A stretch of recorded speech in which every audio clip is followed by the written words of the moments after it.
Hey guys, welcome to July, the Sassy Ass Challenge. You guys have asked for. I know that's the silliest name, but I'm a silly kind of person, so I thought that would be something that you guys would really enjoy. This month, we are going to be doing a challenge that will be looking at not only shaping the glutes, but also working into the legs. So this challenge is going to have 5 exercises a day. It will always start off with some type of squat. We'll move into some type of lunge. And then we're going to probably go to the floor for many of the exercises, for a glute exercise, and then finishing off with an inner and an outer thigh exercise.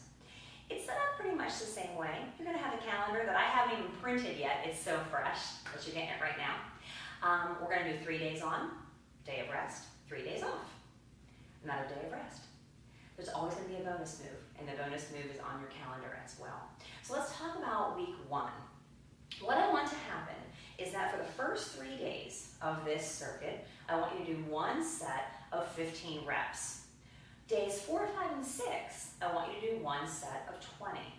I know I have overachievers in this group, but I want to make sure that this challenge isn't too time intensive and that you feel like you're working towards your level. I also have some ways to make these exercises more advanced, if that's the type of exerciser that you are, or if you're happy just doing bodyweight resistance, that's okay too.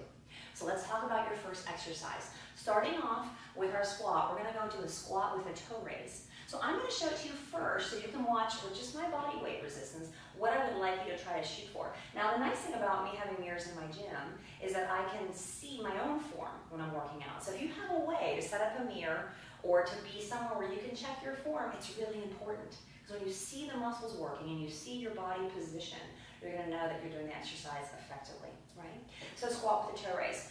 Feet are about hips width apart, right underneath the hips, nice and centered. We're going to sit back like you're sitting in a chair. And when you come up, I want you to actually lift up onto your toes so you can squeeze that calf. Okay, so now we have a little calf raise too. So squat and then toe raise. Squat and then toe raise. Now I said you can make that harder, right? Intermediate weight, 5 to 10 pounds. What I'm going to show you is that whenever I do a squat exercise like this, I can probably use up to 20 pounds. It's a lot of weight, but I'm going to go slow and controlled, and I want you to see. So again, hips width apart, I squat down, chest is up. When I push up and stand up, I lift onto the toes and hold and balance. So I don't want to go too fast because I want to make sure that I can feel it every single time, right? And you are going to have to keep your center of balance because that weight's pretty heavy, all right? First exercise, squat with toe raise. The second one. I'm not a fan of walking lunges because they're hard, okay? Leg work is hard. I'm so glad you asked for this challenge because I am lazy about training legs. And I'm always complaining about them, but I have to do the work. So we're gonna do a front and back lunge. And what that means, I'm gonna take a step forward with my right foot and then immediately go back into a reverse lunge. So body weight only would look like this. I step forward, check this out, knee behind the toe. Push back up, change the weight. Whoops, and go right into the reverse lunge. So go forward and back. That's 1 rep. Okay, I like to do things like that with just body weight because I can really work that lunge. When you saw me step out, I have a very nice 90-degree angle right there, right?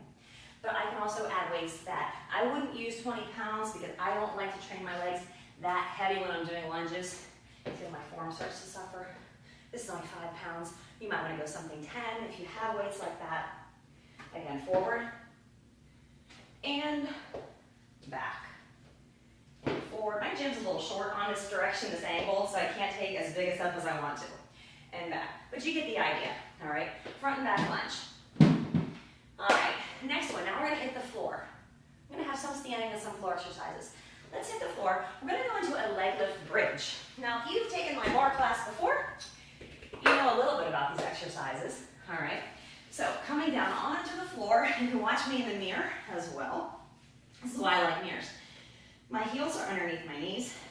When I push up into a regular bridge, when I look in the mirror, I want to see that nice straight line all the way from my chest to my knees. I'm getting that by squeezing my glutes. A beginner level would be just to be doing the bridges like this, both feet on the ground. Intermediate, bring those feet together and squeeze. It's a little tougher when the knees are together. Here's the most advanced, the one I want you to try. A leg lift bridge, down and up.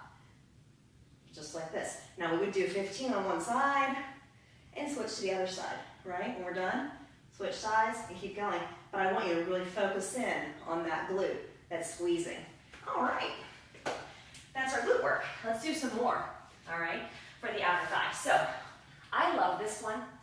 It harkens back to my Taekwondo days, and I remember it affectionately calling this the fire hydrant. I'm gonna add a kick to it. But I think that really amps up the burn.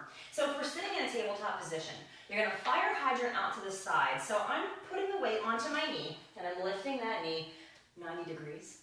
And then from there, I'm gonna kick it out. Bring it back in and down. So up, kick, in and down.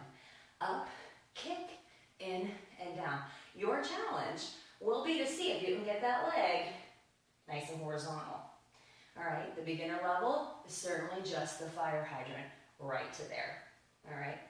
Oh, okay, one more. How about some inner thigh work? One of my trouble spots. I think it is for a lot of women. So let me show you what we're going to do.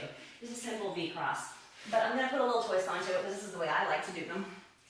Laying on my back, I have my hands right underneath my hips. Feet are nice and high, toes are pointed. What I like to do is take the legs out, and when I come up across, and actually really feel those thighs squeeze together and touch. And I have my toes kind of going in opposite directions. Open and close. Easy. But I like the cross, so I feel use a little extra squeeze at the end. So we're going to do straight crosses, but if you want to add a little pulse into it, one of my favorite ones is to do a triple pulse and a cross. Triple pulse and cross. Okay, up to you. Fun, right? Not too difficult. You can add the weights if you want to. You don't have to. Body weight resistance can be just as effective. I do have a bonus move for you, and I'm going to show it to you by angling the camera for 1 second. Let's see if that's the right angle for me. Yeah. How about a good old wall squat? What's a wall squat? They're hard. I'm going to ask you to hold it for a minute. All right? So what I want you to do is put your feet, I guess about 1.5 feet from the wall. Shoulders and hips go against the wall. I want you to slide down and walk your feet out until you feel like you're sitting in a chair at 90 degrees. Now here's the thing, no balancing here, no pushing in the wall. I just want you to sit comfortably with the hands by your side and just hold it. Just hang out here for a while, okay? No hands, no hands. 1 minute, can you do it? Okay, let's see what happens this week, all right? This is week 1 of the Sassy Ass Challenge. Let's see how cute and perky your butt's gonna be after 30 days of this. I'll see you next time.